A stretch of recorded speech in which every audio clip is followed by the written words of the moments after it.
What's up, everybody? Welcome to another episode of the Trust Your Board podcast. My name is Stephen Wright, joined, as always, by Mr. William Monroe. Got another mini mock episode on the docket today. Will, what are we doing? Steve, today we got a 12-team PPR mock draft. We're going to be doing the usual 5 rounds, and you have drawn the 2 spot, and I am in the 7 spot. Awesome. Ready to get started? Pitter patter. Let's do it. There's not a lot to say on my end. This is a pretty easy spot to draft out of. I've said multiple times, Barkley's my 101. Barkley's on the clock because CMC went with the 101. So it's an easy pick here. If you wanted to take Zeke, I would have no problem with that. After that, it starts getting a little more questionable. But easy Barkley for me. I'm glad to start my team off here with him. We'll see what gets to you. You got the more interesting decisions here. So we got Zeke, Alvin Kamara, Michael Thomas, and Derrick Henry. So only one wide receiver off the board. Got all of your wide receivers there. All the quarterbacks and tight ends. Not considering them right now. If I was going to consider receiver, it's probably Adams, maybe like Julio. But this stage of the draft, I'm looking, for one of those elite running backs because they just dry up so fast after the first few rounds. And we have Dalvin Cook and Clyde Edwards-Helaire as kind of the top 2 we're looking at here, especially in a PPR format. We have Miles Sanders, Kenyon Drake, Joe Mixon, Eckler. And as you and I were talking about, the latter part of the first round, early part of the second round becomes a little stranger with all of the injuries / just uncertainty with a lot of these guys that are popping up here. So for me, it's Dalvin Cook or Clyde Edwards-Helaire. Most of the time I'm going to go Cook, but for the sake of this mock draft, I'm going to change it up a little bit and go with Clyde. Seems to be looking great in camp, and he's on an offense that is going to be pretty potent. They're going to be moving up and down the field pretty good, so he should get a ton of catches. I think Dalvin will still get a lot of catches as well, but I just, I'm really intrigued to see what that Kansas City offense looks like. So we'll go with Clyde here and see what we get back in the next round. We go Clyde. After him, it's Cook, Adams, Josh Jacobs, Miles Sanders, Julio Jones at the turn with Tyreek Hill, Joe Mixon, DeAndre Hopkins, Kenyon Drake, and Nick Chubb. So looking at who's on the board here, still have Austin Eckler, Aaron Jones at the running back position. We have Chris Godwin, Allen Robinson, Kenny Galladay, DJ Moore at the wide receiver spot. All of your tight ends and all of your quarterbacks. This is where you usually start seeing those last 2 positions I mentioned go. Still not looking at that position right now. I'm looking wide receiver, it's Godwin, but I don't think I can pass up Eckler here in a PPR format. I think he's a little bit safer of an option. Feels like a nice pairing to the upside of Clyde Edwards-Helaire. So we're going to lock in those 2 running backs here and see what gets back to you, buddy. After Eckler, we have Chris Godwin going, Allen Robinson, David Johnson getting a little bit of a boost here, and Travis Kelce. Yeah, that's wild. David Johnson getting up to the 2nd round. That's it's the first big disparity I've seen in a while like that. Yeah, I mean, that's cool for fantasy pros to do stuff like that because people are going to reach in your drafts. That's what happens. But it's definitely not around ADP. I think he's usually 4th or 5th round. So that is an interesting spot. And it kind of helps me out quite a bit because I was thinking that there weren't going to be any running backs that I really liked here. And I could just grab like a Kenny Galladay and then grab, Fournette at the turn or something like that. But it allows Aaron Jones to slip to me, who I'm not super high on this year because I do see the touchdown regression coming, but he'll be fine in the back end of the second. I think it's a good spot for him. So we're going to go ahead and lock him in here. I'll take that little bit of luck there. Lamar Jackson and George Kittle go off the board at the 2-3 turn. So I'm back on the clock. Go ahead and run down the positions here. Still got all our quarterbacks outside of just Lamar Jackson. Pat Mahomes still available. We got all our tight ends outside of Kelce and Kittle. At the running back position, Todd Gurley, Leonard Fournette, Chris Carson, James Conner, Lev Bell. At the wide receiver position, Kenny Galladay's here. DJ Moore, Juju Smith-Schuster, Mike Evans, Adam Thielen, OBJ. So a very interesting position. I could go running back heavy, but it's going to be a long, long wait before I get back and get my first wide receiver. So I am going to go ahead and grab my wide receiver. I have no issue with either plan. And in fact, I'm half tempted to go Pat Mahomes here. Him falling to the third is pretty interesting, but it's just not my style. I don't tend to play that way. So we're going to go ahead. We're going to draft a guy that I typically don't draft, and Kenny Golladay. I think I've drafted him once all season in our mocks, and I called out I'd rather pass on him and grab a DJ Moore and then target a Marvin Jones late or something like that. But, for the sake of doing something different, we'll go ahead and lock him in here. I'm comfortable with him as my first wide receiver, and it gives me some flexibility moving forward. Again, I have a long wait to go before I am back on the clock, and who knows what'll be there. If I could pair him with the DJ Chark, a Keenan Allen, a Tyler Lockett, that would be awesome. If a running back falls to me, that would also be very helpful. It would be 3 in the first 4 rounds, and I could pound wide receiver from there. So I'm going to go and lock him in. We'll see what gets back to me. But before we do, we'll see what gets to you. Patrick Mahomes goes off the board. Mike Evans, Lev Bell, and then Adam Thielen. Right. So these top 2 quarterbacks, top 2 tight ends off the board. They're really the ones I'm looking here in the 3rd round. So with all of them gone, not looking at that position. May take a gander there if we have Andrews or Ertz available in the next round, but we're going to hold off for now. Receivers, got DJ Moore, Juju, OBJ, Amari Cooper, Robert Woods, Cooper Kupp on the board. And then at running back, Todd Gurley, Leonard Fournette, James Conner, Chris Carson. So quite a few running backs that I wouldn't mind getting there if I want to lock in a third early in the next round. There's couple receivers I'm looking at here in DJ Moore, Juju, and OBJ. I, as well as you, I'm really high on DJ Moore. I think he takes that breakout and is a wide receiver 1 this year.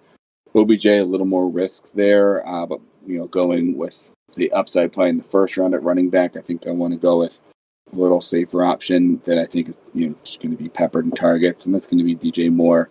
Be great if a Beckham or Cooper fall to the 2nd round to get an upside wide receiver there, but we'll see what happens. We're going to go DJ Moore here in the 1st round. So I'm curious, Will, since he fell, if Pat Mahomes got to you, would you have drafted him? Yeah, I think I would have to lock that in. I think anywhere in the 3-0, 4, 5 and beyond range, if any of those 4 Kelsey, Kittle, Jackson, Mahomes are there, I think you have to lock it in. Even your spot is tough having Evans and Golladay still there, but tough to, if any of them fall into the 3rd round, just the positional advantage you can get there. Yeah, for sure. Cool. So after DJ Moore, Mark Andrews, Leonard Fournette, Juju Smith-Schuster, Amari Cooper, Odell Beckham. And then we have Zach Ertz, Cortland Sutton, Chris Carson, Cooper Kupp, and A.J. Brown coming back here to me. So both of those tight ends I mentioned go off the board, so not really looking at that position. Nor really am I looking at the quarterbacks. We still have that Dak, Wilson, Murray, Watson tier. I don't imagine I'm going to have too many of them. I think they're all great. I think all 4 of them likely finish in that top 12 quarterback with a shot at being top 5 for each of them.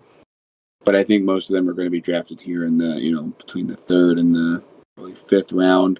If any of them get to the 6th, I'll probably look to their way, but not here with just the depth available at redraft. So we'll look back at the running back position. We have Gurley, Connor, Melvin, Jonathan Taylor, Mark Ingram, Kareem Hunt, David Johnson. Still quite a few that, if I do want to get a running back, I think I'd probably wait to the next round because, maybe James Conner, maybe a reach for Jonathan Taylor, but none of them really stick out to me more than anybody else. Whereas at the wide receiver position, you still have the upside shot of DJ Chark there, a couple of other good receivers, but Robert Woods is kind of sticking out like a sore thumb here to me. I think he's going to be likely a wide receiver 1, if not a top wide receiver 2. I see him, somewhere in the top 15 likely. He's just so consistent, and I think he is another good pairing here with DJ Moore. And kind of, as I mentioned, that upside shot of Allaire.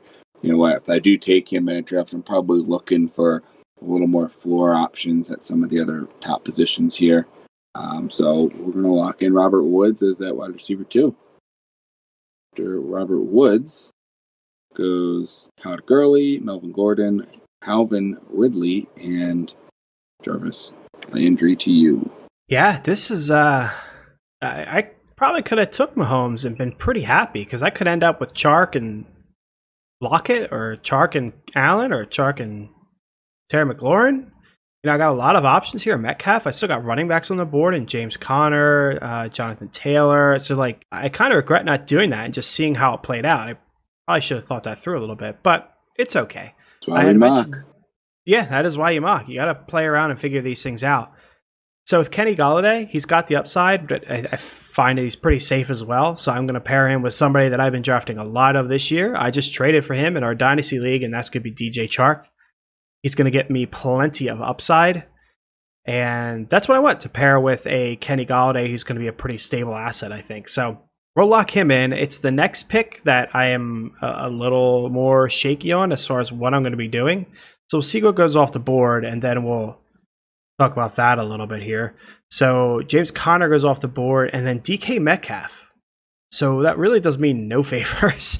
So we'll read down the running backs and the wide receivers real quick. The running backs we have on the board are Jonathan Taylor, Mark Ingram, David Montgomery, Kareem Hunt, Devin Singletary, DeAndre Swift, Raheem Mostert, Cam Akers. At wide receiver, we're looking at Keenan Allen, Tyler Lockett, Terry McLaurin, and Devontae Parker.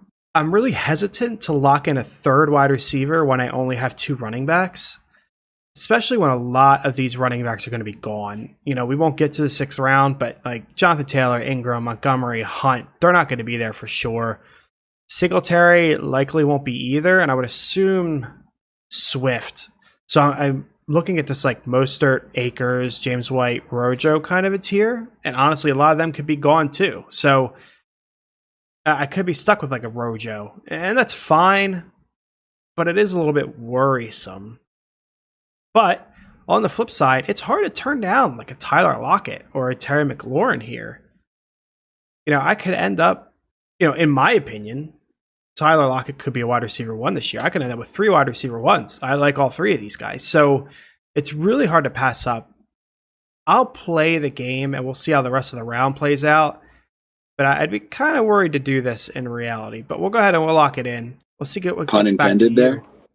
Yes, lock it, pun intended. And then Mark Ingram, Keenan Allen, Terry McLaurin, and Tyler Boyd go off the board before your last pick. All right, so still not thrilled about the tight ends or quarterbacks. You still got those guys that I was talking about there, but as I mentioned, I'm probably not looking to them until the 6th or 7th round. It is interesting to still see all of the quarterbacks and available outside of those top 2. Like usually you see a couple of them going a little earlier. And once it gets past those top 4, I just not thrilled with Ingram or Waller. Henry and Higbee are interesting, but, it would have to be at a discount. I'm likely going to wait for a Hurst, Gesicki, a Jared Cook, or somebody later. So we look at the available wide receivers. We've got Devontae Parker, T.Y. Hilton, Diggs, A.J. Green, Edelman. Parker's interesting. Other than that, I'm not over the moon about taking any of them. I feel like I rather want to take my shot at a running back and then see which receivers are available here in the next round. So for me, it's a pretty easy pick. I'm going to go at the upside shot of Jonathan Taylor. Rookies, I'm usually only taking rookie running backs in redraft leagues like this. And we know Clyde is, we expect him to be, day 1 at this point with Damian Williams opting out. But I do think Taylor comes along pretty quickly as well. And I think it's nice to pair him with an Eckler and a Clyde, just to have 3 running backs, 2 of which I think are going to be big upside shots. You can always get, there's later round safer options as well. Kareem Hunt's really the only other running back I'm thinking about here. Maybe, you take your shot on Swift if you like him over Taylor. I like both of them, but there's no running or receivers or any other positions that I like more than taking the shot here on JT. So I'm going to lock in Jonathan Taylor as my 5th pick here in the draft. After him, to end our 5-round mock, Devontae Parker, Von Diggs, Cam Akers, T.Y. Hilton, and DeAndre Swift. So looks like all 4 of those rookie running backs outside of Dobbins go here in the first 5 rounds.